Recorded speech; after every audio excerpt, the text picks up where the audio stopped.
Good morning. Thank you all for being here. My name is Sandro Galea. I have the privilege of chairing the epidemiology department at the Mailman School of Public Health. And I am one of the co-organizers of today together with Hilary Sample, who you're going to hear from in 1 second. Before I introduce the hosts of today's event, Deans Fried and Wigley, I just want to say a couple of thank yous. I want to thank Nicola and the Studio X folks for hosting us here today. It's really lovely to be here. And I want to thank Barbara and a lot of the staff who have really made this possible. So thank you, everybody, for your work in making this happen. My job right now is actually simply to introduce Deans Fried and Wigley, who are the hosts, and then I'm going to sit down and let them take the day away from there. So let me quickly tell you a bit about them. Dean Fried, who's my boss, is a geriatrician and epidemiologist. She's an internationally renowned scientist in the field of creating health for aging populations. She created the phenotype of frailty, which currently is the dominant phenotype that we think about when we think about aging and its association with chronic disease. Under Dean Fried's leadership, the Mailman School has transformed graduate public health education for the 21st century and offers extensive education in the multi-sector roles in creating health across the life course and into the latest ages. Dean Fried is an elected member of the Institute of Medicine and the U.S. Association of American Physicians, and a member of the World Economic Forum Global Agenda Council on Aging and the MacArthur Network on an Aging Society. Dean Wigley is an accomplished scholar and design teacher. Dean Wigley has written extensively on the theory and practice of architecture and is the co-author of Constance New Babylon, The Hyperarchitecture of Desire, and The Architecture of Deconstruction, Derrida's Haunt, among many other books. He served as the curator for widely attended exhibitions at the MoMA, New York, the Drawing Center in New York, Canadian Center for Architecture in Montreal, and many other places. He has his degrees from the University of Auckland, New Zealand. For our purposes, the reason we are here today is because of a series of conversations between Deans Fried and Wigley about how we can push forward an agenda around thinking about urban health and how schools of public health and the schools of architecture, planning, and preservation can work together to forge a new synthesis on the topic and a new way forward. Dean Fried.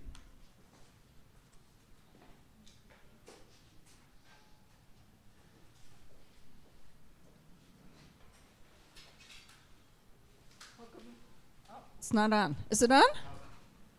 So it is a very exciting moment to be here today, and to be here today with all the right people in the room, from what I can see.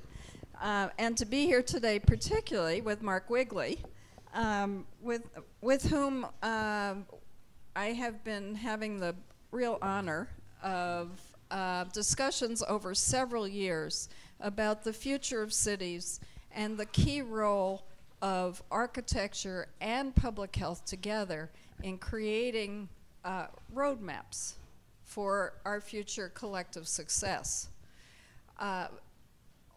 This long conversation has led to both a shared vision and joint program, which is really being launched today. Not launched de novo, but a reconfiguration of almost century-long commitments of both the Columbia University Mailman School of Public Health and, as Dean Wigley will say, the School of Architecture and Preservation, to the future of cities. The Mailman School of Public Health is one of the 3 original schools of public health in the U.S., founded right after the 1915 Rockefeller Commission report that called for schools of public health to have academic institutions and great universities that would create the knowledge that we must have that will underlie building the health of populations.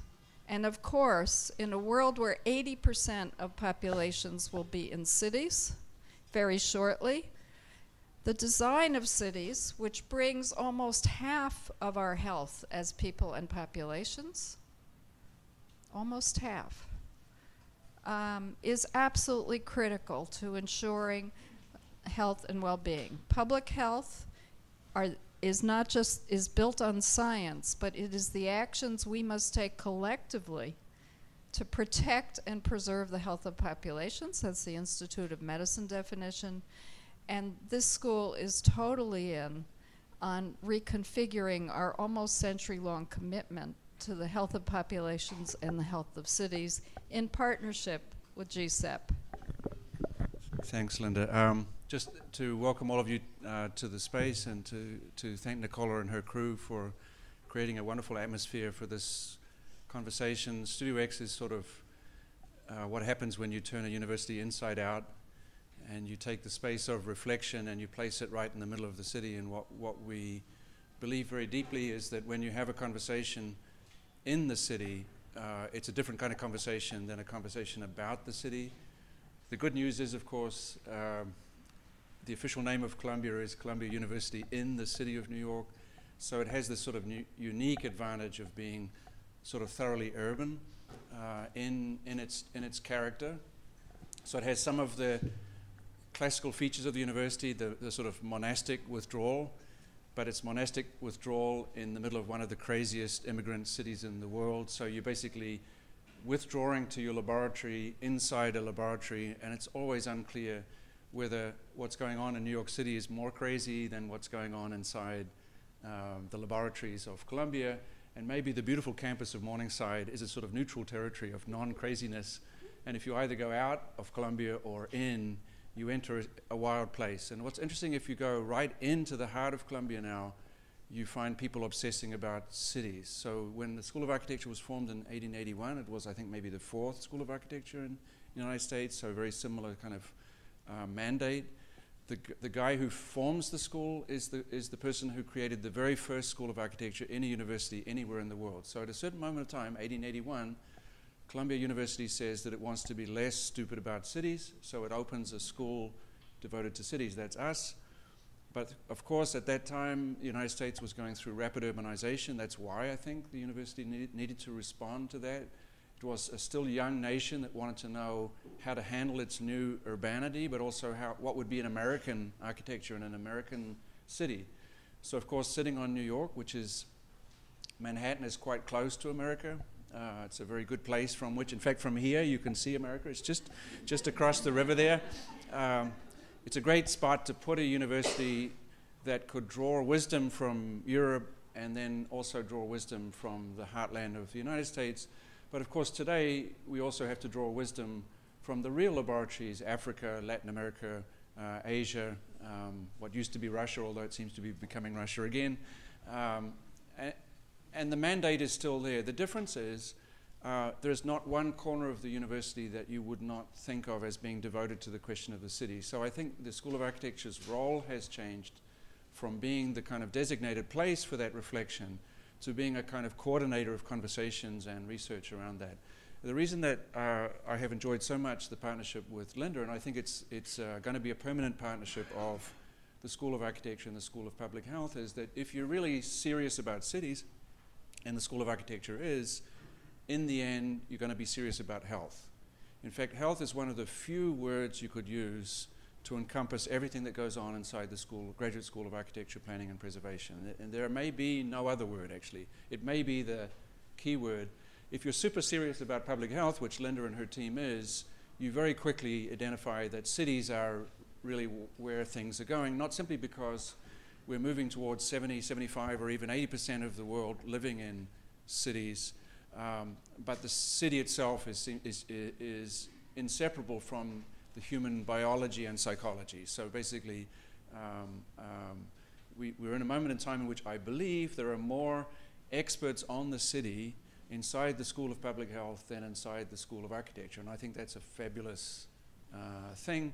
And I think it's wonderful to have this conference organized by the spectacular faculty. On my side, Hilary Sample, who's a brilliant architect, a next generation thinker for whom health is a major paradigm for creativity and responsibility. And on the other side, Sandra from epidemiology, representing this incredible expertise about the city that's inside public health. So just to say, we do think that this is going to be a very long-term and serious adventure. We do think that the School of Architecture and the School of Public Health will have a responsibility to invite all the other schools within Columbia University to join, but something else we have in common is a kind of incredible commitment to the sort of global dimension of the questions that we are raising. So I think the reason that the organizers of the conference really wanted to have it here was to sort of already mark this sort of urgent engagement with the world beyond, not just beyond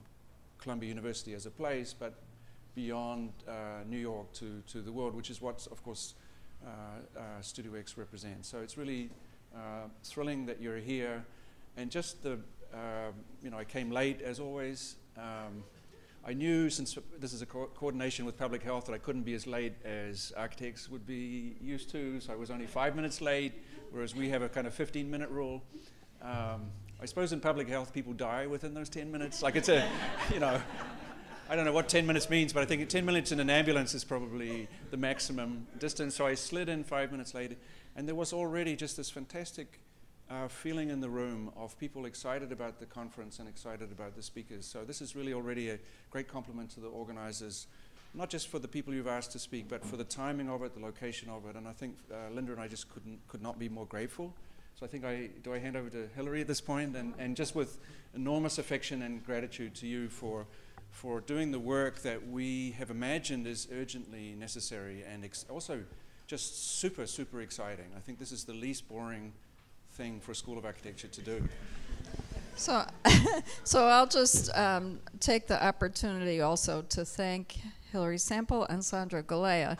Deans get credit, but in fact the credit is due to both of them for organizing this meeting, and to organize it as a conversation, because as you will hear in a second, we want everyone engaged.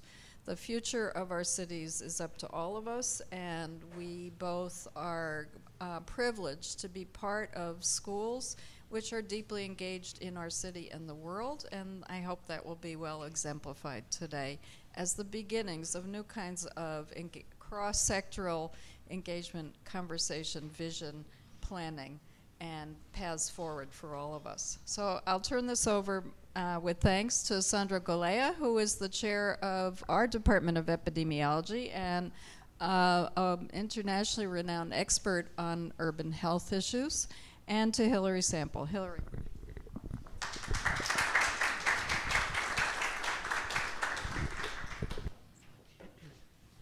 Okay, good morning. Thank you, Dean Freed and Dean Wigley. It's fantastic to be here. I got an email last week from Barbara saying that the event was sold out and there was a wait list, double the amount of people already coming. So maybe sold out isn't the right term, but was very excited to hear that. I'm very happy to be here, and want to thank Nicola and Carlos for helping organize this today, and also to Barbara and Gerald and everyone at Mailman. This has been about a year in the works in terms of organizing everything, and Sandro especially also want to thank you for the conversations that we had. Everything is about conversations today, but it's very much a kind of working session, and some of the things I've been working on in the architecture studio, looking at the subject of stress and wellness, and Sandro, among others, included Gina Lavasi, has spent time in the studios, and I was told that stress is not really a good subject. So I said, well, that's too bad, because it works very well for architecture and engineering and infrastructures, and there's a kind of long list. So I was hoping we could have a conversation about that as well. But sorry. Thank you. But in all seriousness, the issue of health, I think, and the built environment are really the reasons we're here today. I think both sides, and if there are sides, hopefully by the end of the day there's maybe less sides, are interested in this deeply, and how we can begin to think about this in a new way and creatively, as Dean Wigley has just mentioned. I also want to say it's very important to me to just say also to Dean Wigley, as he's stepping down as our dean from GSAP, but the development of the Studio X's has been an extraordinary thing for architecture education in this beginning of this century, and that one of the things I've uncovered in the studios going to Johannesburg and Rio is that ultimately what we really look at in terms of health are these compounding issues of the local that become extraordinary things to measure and try to rethink. Architecture and urban development and design take a long time, as well as, I think, measuring the result of these things. And one of the things I was hoping to talk about a little bit today is this issue of representation.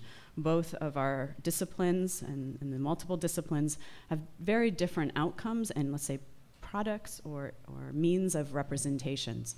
And maybe there's a way that together from today we can try to figure out faster and other modes of representation. So I was told I have only 3 minutes, and Jen is going to keep very good track of that. So today we're going to hear a keynote address by Dr. Carlos Dora from the World Health Organization. We will then go into 3 panels. We will have lunch in between there. Understanding Cities, Understanding Health, State of Challenges to Scholarship will be our first discussion. We'll have a short break. We'll look at case studies, learning by example, a lunch, and then building healthy cities in the future. And we will end the day by hearing Deans Fried and Wigley in conversation, something that I know they've been doing around the world, and I was so eager to hear them speak here today. So it's a real privilege. So with that, I think Dean Fried, you are going to introduce our first speaker in the keynote address. Thank you.